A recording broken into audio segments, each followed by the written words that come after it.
So let's talk next about the Davidic Covenant. Okay?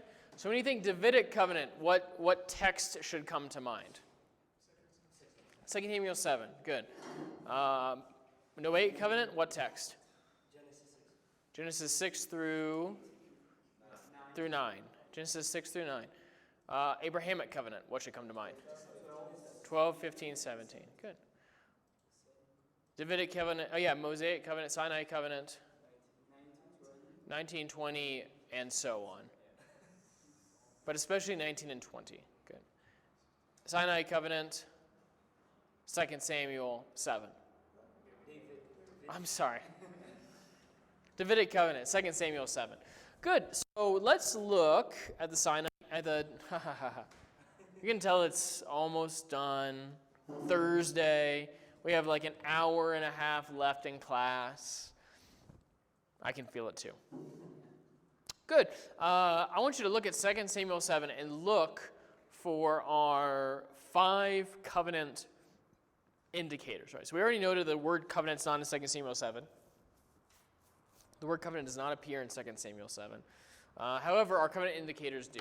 So look at 2 Samuel 7, talk to people in your group, look for covenant parties, obligations, rewards and penalties. Is it strictly binding, and is there a covenant sign? Oh, did we mention what's the covenant sign of the Sinai covenant? We didn't mention that. What do you think? What's the covenant sign of the Sinai covenant? What do you think? The Ark of the Covenant. Yeah. The Ark of the Covenant, right? The Ark of the Covenant is the covenant sign. Yeah. But even when you go to the Ark of the Covenant, what's on top of the Ark of the Covenant? Cherubim. The cherubim. It's the mercy seat, right? Yeah. God is enthroned between the cherubim, right? Meaning that the Ark of the Covenant is God's throne. It's the place where he dwells. And it's also the place where the blood is splattered and mercy is received. And only after you go through the cherubim, only after you go through the mercy seat where the blood is spattered, then you see the law, right? So even within that itself, you see that mercy, grace, redemption comes before law. But doesn't even the circumcision stand as a sign from the Abrahamic? Yeah, it carries over, but that's a sign of continuity between the Abrahamic and Sinai covenants, right? Yeah, but the Ark of the Covenant would clearly be the covenant sign. Excellent. Davidic Covenant. Look for our 5 things. Covenant parties, obligations, reward, penalties, strictly binding, and covenant sign. Okay, so we got the easy one first, right? Who are the covenant parties? David and God. And the son of David, right? Good. David and God and the son of David, or the son of David and God. Good. What are the obligations of the covenant? God will establish the kingdom. Good. What are the obligations for David?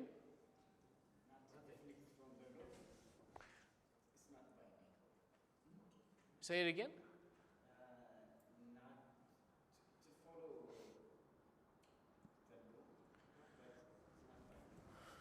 Where do you see that in 2 Samuel 7?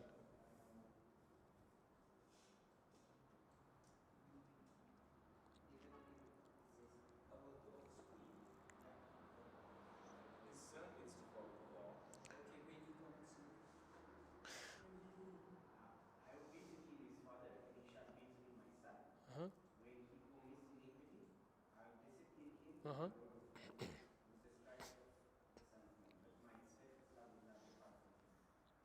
But still there's no obligation given to that son, right?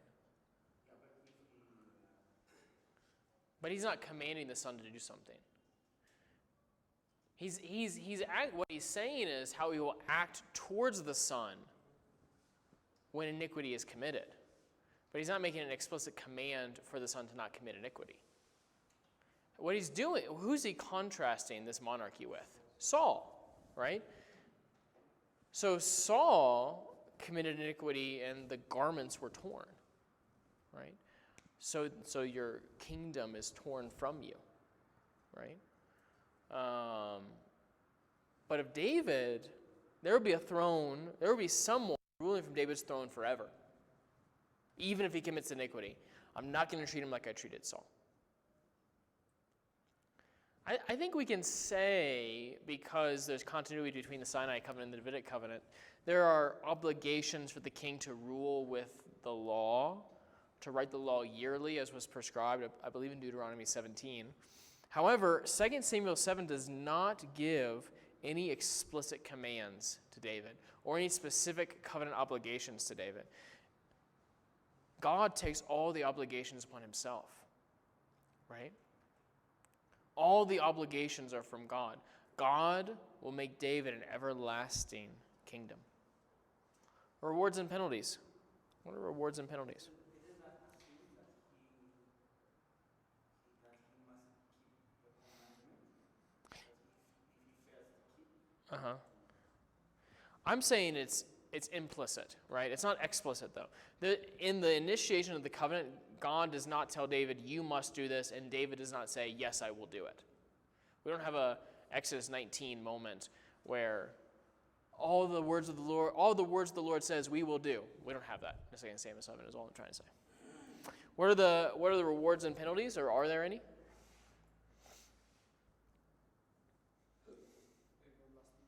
Yeah, an everlasting throne. Rest, good. Which rest harks back to what covenant? It's realized in the new covenant, but where is rest found in the Old Testament? In the Promised Land, yeah. I mean, go through the book of Joshua and circle all the times that rest is mentioned. Rest comes when you inherit the Promised Land. We'll get more to that later. Is it strictly binding? Is there a way out of it? No. And like Abraham, God comes to David and says, this is what we're doing. There's no option for David. David just, okay, this is what we're doing, I guess. Maybe actually came up with a brilliant idea. Okay, let's hear it. I think you should say it. I mean, you're saying your expectations high right now, like very high. I think I cracked open The code, the Davidic code. covenant wide open. This is what got to me. It's a revelation, especially. Now, when the king lived in the house of the Lord, what I said was Nathan was a prophet that spoke on behalf of God. Yeah. So, from the Mosaic law, a prophet speaking on behalf of God and not saying the right thing is binding in the sense he would be killed if he's lying Yeah. on behalf of God. So, in that sense, him representing God in of its by itself is binding. Oh, it's binding. Okay, I see what you're saying. Yeah, so Nathan speaks on behalf of God, and therefore it's binding. Good. Yeah, I can see that. Can we say that because the prophet Nathan was the one that this covenant was revealed to, that it's a public demonstration? Yeah. It was even Nathan that came and brought the message to David. Yeah, I think so. And the sign of the covenant also would make it public, which is the temple itself, right? Like how do you know that there's a Davidic covenant? Temple. How do you know that God is dwelling among his people through this covenant? Temple. That's how you know. When he says, I'll build your house, Yeah. it's clearly, There's a play on words. There's a play on words. it can mean that he's building a second temple and also a kingship. Yeah, so when David says that he wants to build God a house, that's fulfilled in the temple. When God says, I will build you a house, he means a dynasty. It's metaphorical when God says it. King Solomon also built The temple. Yeah, David didn't build the temple, right? Solomon did. so it can mean kingship and also king. Yeah. When God says to David, I will build you a house, what he means is I'll build you a dynasty. When he says that your son will build me a house, he means a temple. So he uses temple and he uses a play on words. So the word house means two different things within the context, I think. let's talk about how this connects to the Sinai covenant. Does it connect to the Sinai covenant? Yeah, I think it does. Look at 2 Samuel 7, verse 6. And clearly, I have not lived in a house since the day I brought the people out of Israel out of Egypt to this day, but I've been moving about in a tent for my dwelling, right? The temple constructs a permanent dwelling, whereas the Sinai covenant constructed a temporary dwelling, right? But even if you look at verse 23 as well, when David praises God, who is like your people Israel, the one nation on earth whom God went to redeem to be his people, making himself a name and doing for them great and awesome things and driving out before your people, whom you redeemed for yourself from Egypt, and a nation and its gods, right? So once again, David is praising God based upon his faithfulness to the Sinai, or to the Abrahamic covenant as expressed in the Sinai covenant, right? He praises God because he's the God who brought his people out of Egypt. And what sits in the temple? The Ark of the Covenant, right? So within the temple itself is that sign of the Old Covenant. So God continues to dwell with his people through the Davidic Covenant. And Deuteronomy 17, 14 through 20, kings were required to write the law of Moses. Every king had to write it. So if the Sinai covenant is not a part of God's progressive, unfolding, redemptive plans, then you would expect some kind of different law for the king to rule by, right? So some people will say the covenants of grace go Abraham, then they jump over Sinai, or Noah, Abraham, jump over Sinai, David. But that makes no sense to the fact that the king was meant to rule with the law given to Moses, right? And the establishment of centralized worship as well for God's people was something that the Sinai covenant anticipated. Look at Deuteronomy 12.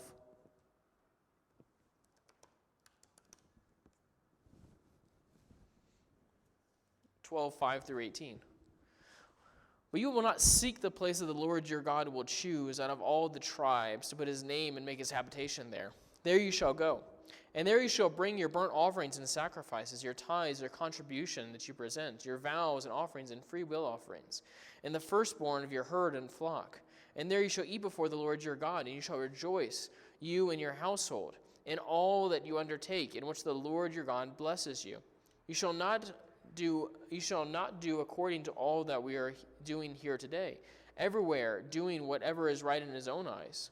For if you had not as yet come to rest and to the inheritance that the Lord your God has given you, but when you go over the Jordan and live in the land that the Lord your God has given you to inherit, and when he gives you rest from all your enemies around, so that you will live in safely, then to the place the Lord your God will choose to make his name dwell there.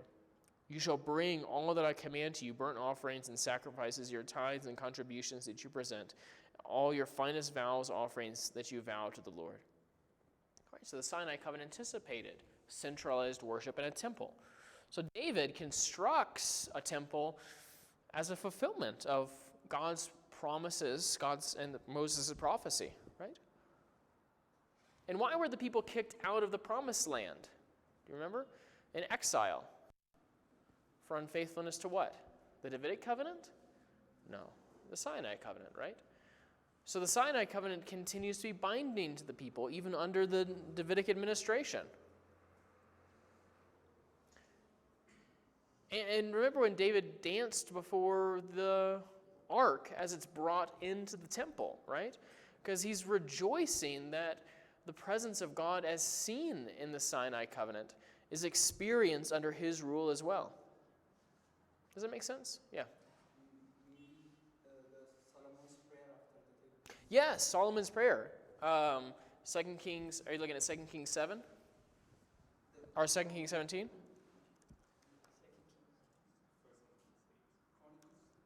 Chronicles. Read the text to us.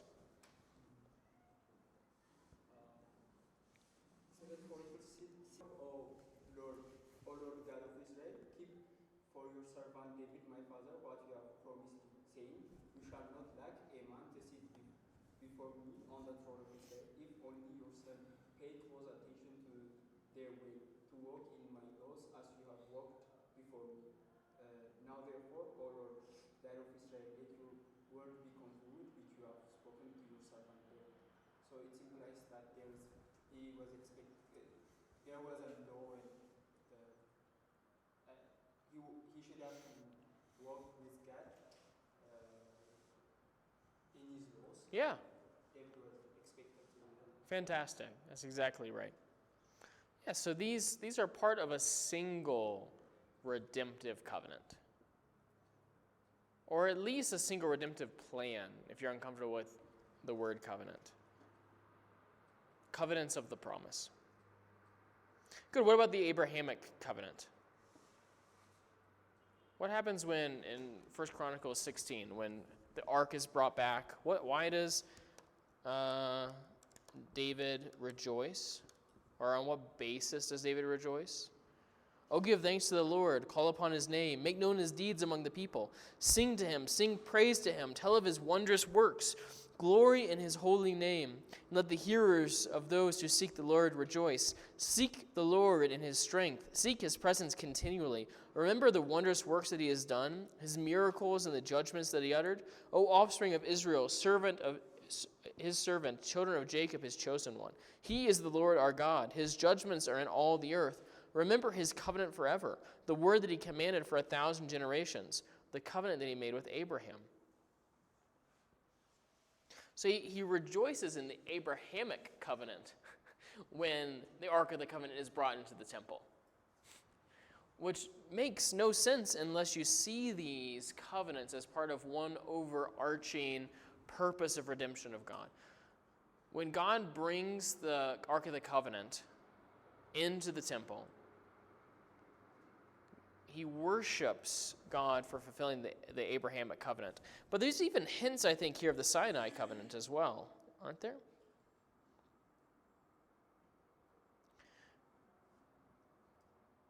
Remember his wondrous works that he has done, his miracles and judgments that he uttered. O offspring of Israel, his servant, and Jacob, his chosen ones.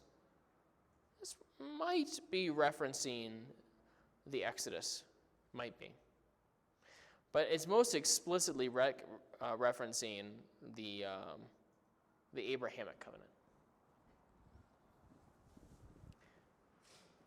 And the king rules over the promised land, right? The land promised to Abraham. He rules over the people who are the descendants of Abraham, and we already mentioned that he promises to give Abraham a great name.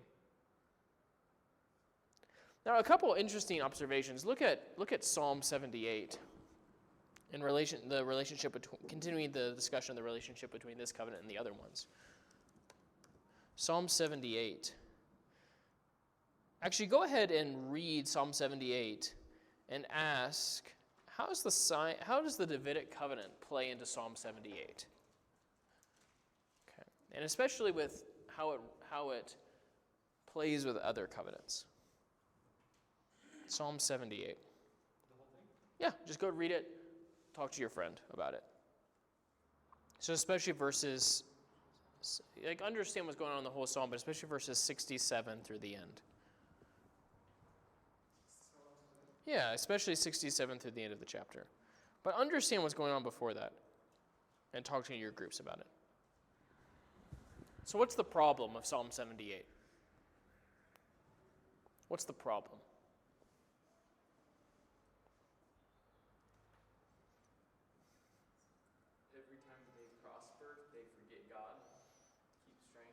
Yeah, Israel keeps straying from God. They keep rebelling like the generation in the wilderness, right? So what's the solution in Psalm 78?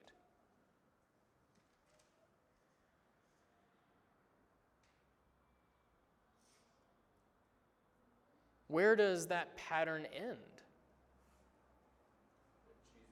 In choosing David, yeah. The choosing of David ends the pattern of rebellion that the first generation began.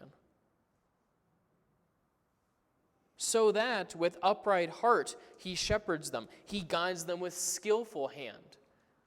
They're guided, like Moses guided the people. He shepherds them, like Moses shepherded the people. But it ends the cycle of rebellion when the Davidic king comes. There's a very optimistic view of the Davidic monarchy in Psalm 78. Consider Psalm 2 also. So Psalm 78 is a significant Davidic covenant psalm in understanding how the biblical authors and the Israelites saw the need for the Davidic monarchy and the solution of the Davidic monarchy. But as another expression of the success of the Davidic monarchy. Why do the nations rage and the peoples plot in vain? The kings of the earth set themselves, and the rulers take counsel together against the Lord and against his anointed, saying, let's burst their bonds apart and cast their cords away from us. And he who sits in heaven laughs, because he has declared in 2 Samuel 7, I will put my son on the throne, right? As for me, I have set my king on Zion, my holy hill. I will tell of the decree. The Lord said to me, you are my son, today I have begotten you, which it was read at the inauguration. This is probably read at the inauguration of the kings, right? You are my son, today I have begotten you. You have become my son in your enthronement. Ask of me, and I'll make the nations your heritage, the ends of the earth your possession. What is that in reference to? Abraham, exactly. Yeah, he fulfills the Abrahamic covenant. So that they serve the Lord with fear and rejoice with trembling. Kiss the Son, lest he be angry and you perish in the way, and his wrath is quickly kindled. Blessed are all those who take refuge in him. So let's go back to 2 Samuel 7. The Lord gives David rest from all of his enemies, referencing the Abrahamic covenant. The fulfillment of the Abrahamic covenant, when all the nations are destroyed and pushed back. So then the ark dwells in a tent, referencing the Sinai covenant. And it's upon the fulfillment of these covenants, upon God's covenant faithfulness to these Abrahamic and Sinai covenants, that God acts to make a Davidic covenant. But even look at Luke 1, 26 through 33 to consider how Jesus fulfills this.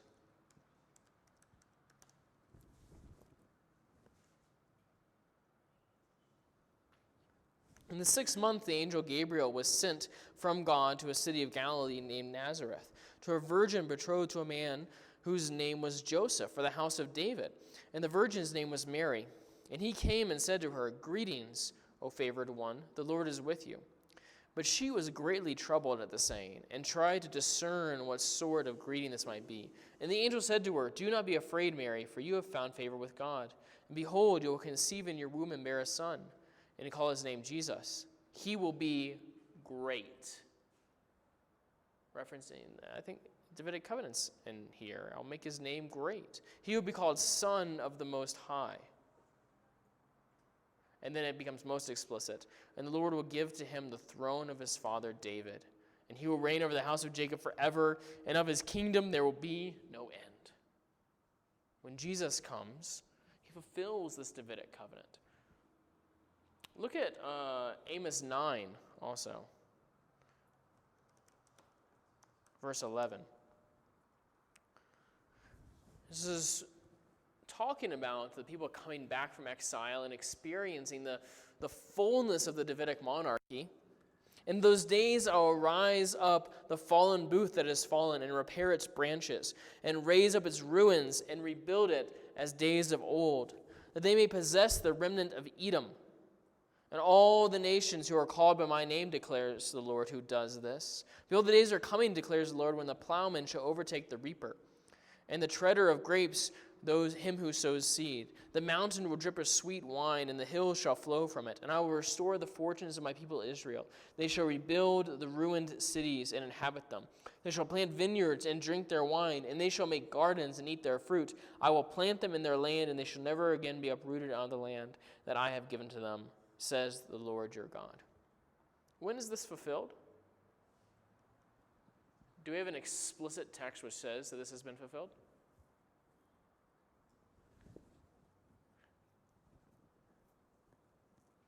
Think Acts, book of Acts. Amos 9 quoted there? You think so? Where? Acts 15. Look at Acts 15, 12 through 21.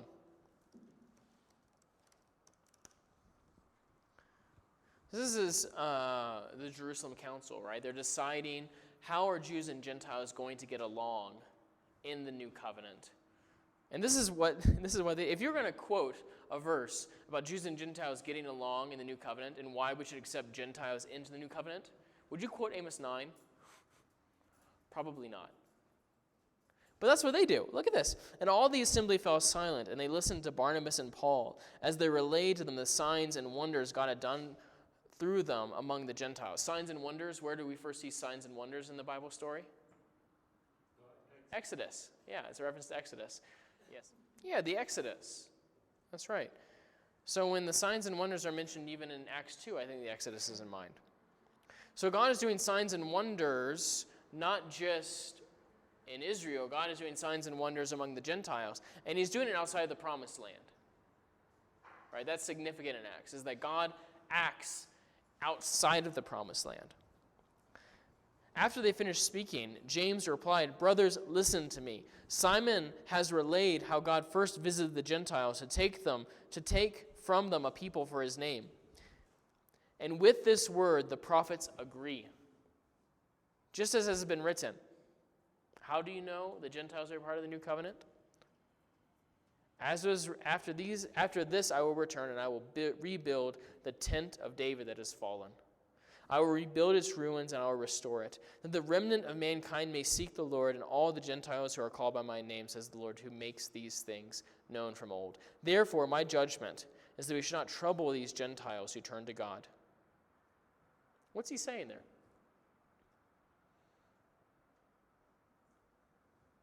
What's the fallen tent of David? Literally, it's the Davidic monarchy, or figuratively, it's the Davidic monarchy, but literally, what is the tent of David? The temple. Exactly. The day when the temple is rebuilt, Gentiles will come to know the Lord. So because the church is the new temple, the Gentiles are legitimate covenant members, because this was prophesied to be true of the Davidic covenant in Amos 9. That's what's being said. So Amos 9 is fulfilled, and Jews and Gentiles together become a united people of God, as Jesus rules over the church as the heir of the Davidic monarchy. Yeah. Peter also uses verses from Amos. Yeah? So in what sense he used it? Where does he use it? So I will shake the heaven and the earth. Oh, in Acts 2. In the sermon, is that right? Yes, this is an immediately. He quotes. I think this isn't immediately relevant to the Davidic covenant question. I mean, it becomes relevant later on the sermon, but let's see. What verse are we looking at? 19?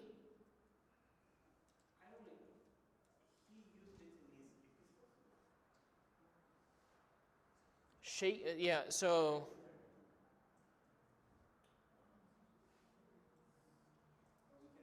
okay. Why don't we talk about Acts 2 while we're here, though? When does Acts 2 happen? Pentecost, exactly, yeah. And we're describing, when Peter decides to start talking, he quotes Joel, and he talks about pouring the Spirit out on all flesh, and there's signs in the earth below and the heavens above, blood and fire and vapor and smoke. The sun shall return to darkness, the moon to blood, before the day of the Lord comes, the great and magnificent day. And it shall come to pass that everyone who calls upon the name of the Lord will be saved. Has that happened yet?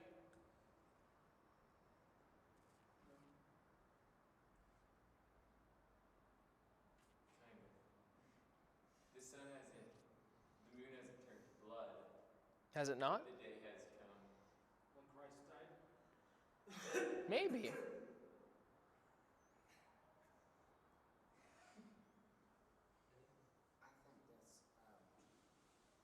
think that's happened already. You think it happened already? I agree with you. Yeah. I think that Peter is saying that when the Spirit comes, the new creation comes, and the old creation is undone, and the new creation is brought in. And I think that he's saying that Joel 2 is fulfilled in the pouring out of the Spirit, right? Because he says, these people are not drunk, as you suppose, since it's only the 3rd hour of the day. But this is what was uttered through Joel. And he could have stopped it in verse 17, but he continues to talk about signs in the heavens above and on the earth below.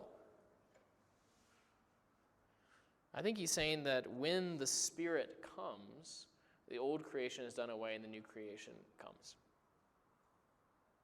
Anyway, that's the answer to your question, Yisakor. Good. Any other questions about the Davidic covenant? Yeah. Did David promise that his descendants will always reign in Jerusalem?